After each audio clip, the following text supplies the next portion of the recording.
Yes dear students, बच्चों class 11th computer science जेके Bose syllabus में आपने देखा यूनिट 1 हम करवा रहे हैं। इसमें history of computer generation functions ये सब पढ़ते हुए हम पहुँचे हैं मेमोरी यूनिट में। मेमोरी यूनिट में हमने प्राइमरी मेमोरी और सेकेंडरी मेमोरी कंप्लीट कर लिया हुआ है। अब नेक्स्ट टॉपिक हमारा आज है यूनिट्स ऑफ मेमोरी। इसके अंदर byte, kilobyte, megabyte, gigabyte, terabyte ये सब कंसेप्ट हैं। तो देखते हैं मेमोरी यूनिट क्या है इसमें हमारे अंदर। देखो, memory unit is the amount of data that can be stored in the storage unit. देखो कोई भी स्टोरेज यूनिट हो, चाहे वो आपकी पेन ड्राइव हो, सीडी हो, हार्ड डिस्क हो, किसी भी तरह की स्टोरेज डिवाइस अगर हमारे पास होती है उसके अंदर हम डाटा स्टोर करते हैं। अब डाटा स्टोर करने के लिए क्या होगा, डाटा स्टोर करने के लिए उसके अंदर मेमोरी यूनिट्स होती हैं। ठीक है, तो मेमोरी यूनिट होंगी, सेल्स होंगे, मेमोरी सेल्स होंगे, उन्हीं की कम्बिनेशन को मेमोरी यूनिट्स बोल देते हैं हम। तो ये वो अमाउंट ऑफ डाटा कैप्चर करने के लिए, स्टोर करने के लिए एरिया होता है। This storage capacity is express in terms of bytes. तो जो स्टोरेज कैपेसिटी किसी भी मेमोरी डिवाइस की होगी तो उसको हम बाइट्स में मेजर करते हैं या एक्सप्रेस करते हैं। जैसे आपने देखा अपना बॉडी वेट होता है, बॉडी वेट को हम केजी और ग्राम्स में करते हैं ना। हम बोलते हैं किसी का वेट 60 केजी है, 60 केजी एंड 300 ग्राम है किसी का वेट सपोज़। ठीक है, तो इसमें केजी और ग्राम दोनों ही यूनिट यूज़ हुए, एक छोटा यूनिट है, एक बड़ा यूनिट है। वैसे ही मेमोरी के लिए भी हमारे पास यूनिट्स यूज़ होते हैं, वो है बाइट्स। बेसिक यूनिट बाइट है, बाइट के कम्बिनेशन से ही हमारे पास आगे फर्दर यूनिट्स बनेंगे। ये किलो बाइट है, मेगा बाइट है, वो बाद में बनेंगे। जैसे आपने ग्राम देखा, बेसिक यूनिट है ग्राम, ग्राम से ही किलोग्राम और टन और क्विंटल बनते हैं। वैसे ही बाइट से ही सारे यूनिट्स बनेंगे। तो ये डेफिनेशन अच्छी तरह याद कर लीजिए। उसके बाद है following table explains the main memory storage units. तो स्टोरेज यूनिट्स की एक्सप्लेन कर रहे हैं। पहला है बिट। बिट क्या है? बिट की फुल फॉर्म है बाइनरी डिजिट। बाइनरी डिजिट को हम बिट बोलते हैं। अब binary digit is logical 0 and 1। Logical 0 and 1 का मतलब कि जैसे मैंने पहले भी शायद कंप्यूटर में बताया हुआ आपको कि अगर कोई किसी एक सेल में, किसी एक कंपोनेंट में करंट है तो वो 1 आएगा, और करंट नहीं है तो वो 0 आएगा। तो इसलिए लॉजिकल 0 और 1 का मतलब हो जाता है कि कोई चीज़ ऑन है या ऑफ है, या 0 है या 1 है, ट्रू है या फॉल्स है। इस तरह से दो में से एक ऑप्शंस होती है, तो उसको हम बोलते हैं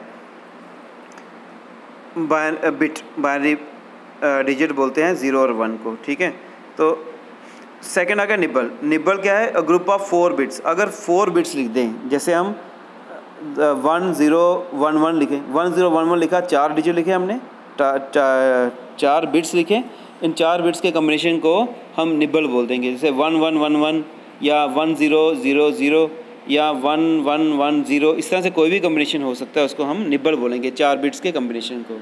उसके बाद नेक्स्ट आ गया a group of 4 bits is called nibble, मैंने बता दिया। अब आगे आ गया नेक्स्ट बाइट। बाइट क्या है? Group of 8 bits. अगर 8 बिट हम इकट्ठी लिखते हैं कॉपी पे, उसको हम क्या बोलेंगे? बाइट बोलेंगे। लेकिन मेमोरी के अंदर क्या होगा? जो 8 बिट्स होंगी, 0-1 के कम्बिनेशन के सर्किट बनेंगे, उसको हम बाइट बोल देते हैं, बाइट। ठीक है, तो 8 बिट्स जैसे 1111 0000 या 1010 1010, 8 बार हमने लिखना है। क्यों? कोई भी कम्बिनेशन हो सकता है, मैं तो इजी वाला कम्बिनेशन बोल रहा हूँ, आप कुछ भी लिखिए। जैसे 1110 1010, कोई भी कम्बिनेशन हो सकता है। ऐसे कम्बिनेशन को हम बाइट बोल देते हैं, बाइट। 8 बिट्स का कम्बिनेशन होगा।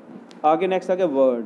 A computer word like a byte is a group of fixed number of bits processed as a unit which varies from computer to computer but it is fixed for each computer। तो हर computer का अपना word होता है, एक word size होता है, हर computer के लिए अलग हो सकता है। या कोई 16 बिट हो सकता है, 32 बिट हो सकता है, 64 बिट हो सकता है। हर कंप्यूटर का अपना अपना हो सकता है, मीन्स कंपनी के हिसाब से हो सकता है। उसको ग्रुप ऑफ बिट्स को हम वर्ड बोल देते हैं। ठीक है, और स्पेशल वर्ड्स, स्पेशल ग्रुप्स को हम नाम दे देते हैं, जैसे निबल, बाइट, वो दे देते हैं। तो अब नेक्स्ट देखते हैं, the length of computer word is called word size. तो जो भी कंप्यूटर में अपना वर्ड होता है, एक कंप्यूटर जितना वर्ड एक्सेप्ट कर सकता है, नंबर ऑफ बिट्स के कम्बिनेशन को एक्सेप्ट कर सकता है, उसको वर्ड साइज़ बोलते हैं, और वर्ड लेंथ भी बोलते हैं। It may be as small as 8 bits, वो 8 बिट्स तक का छोटा भी हो सकता है, या एज और may be as long as 96 bits, उसको 96 बिट्स तक लंबा भी हो सकता है। A computer stores the information in the form of computer word. तो कंप्यूटर जो भी स्टोर करता है इंफॉर्मेशन कंप्यूटर में, वर्ड के फॉर्म में करता है। एक हर उसने जैसे एक आप ऐसे लिखते हो, ऐसे में 100 वर्ड्स हैं। वैसे कंप्यूटर भी अगर 100 तरह के एलिमेंट्स को स्टोर करना है तो 100 वर्ड्स में लिखेगा। हर वर्ड में एक एलिमेंट या एक वर्ड में एक डाटा आता है। अब नेक्स्ट देखिए, ये चार्ट देख लीजिए, following table is some of the higher storage units. तो सबसे पहले छोटा यूनिट हो गया बिट में 0 या 1 आता है। उससे बड़ा यूनिट हो गया निबल, जो मैंने पढ़ा दिया, उसमें 4 बिट्स आती हैं।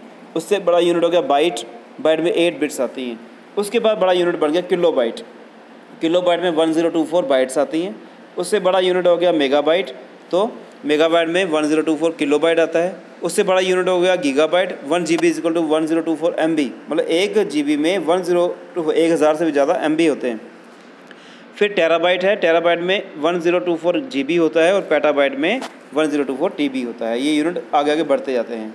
अब किलोबाइट क्या है? Kilobyte is a multiple unit of byte for digital information. The international standard of system of units SI defines a prefix kilo as 1000। देखो ये 1024 क्यों आया, 1000 क्यों नहीं आया? क्योंकि डेसिमल नंबर सिस्टम में बेस 10 होता है, तो 10 की पावर 3 करें 1000 आता है, तो हम इसलिए 1000 बोलते हैं। लेकिन जो हमारा बाइनरी नंबर सिस्टम है उसमें 2 रेज़ पावर 10 करें तो 1024 आता है। आप करके देख सकते हैं, 2 की पावर 10 करें तो 1024, यूनिट वहीं से निकला है। 1024 वैल्यू कहाँ से? यहीं से आई है, ठीक है। इसके बाद मेगाबाइट के बारे में ये सब थ्योरी है, आप याद करके लिख लीजिए, क्योंकि मैंने आपको ऑलरेडी बता दिया कि the unit prefix mega is a multiplier of 10000 10 rays power 6 in the international system of units. Therefore 1 megabyte normally क्या होता है? मेगा होता है 10 के ऊपर 6 की पावर, 10 के ऊपर 6 की पावर। लेकिन यहाँ पर ऐसा नहीं होता। जो बाइनरी नंबर सिस्टम है यहाँ मेगा का मतलब होता है 2 की पावर 10।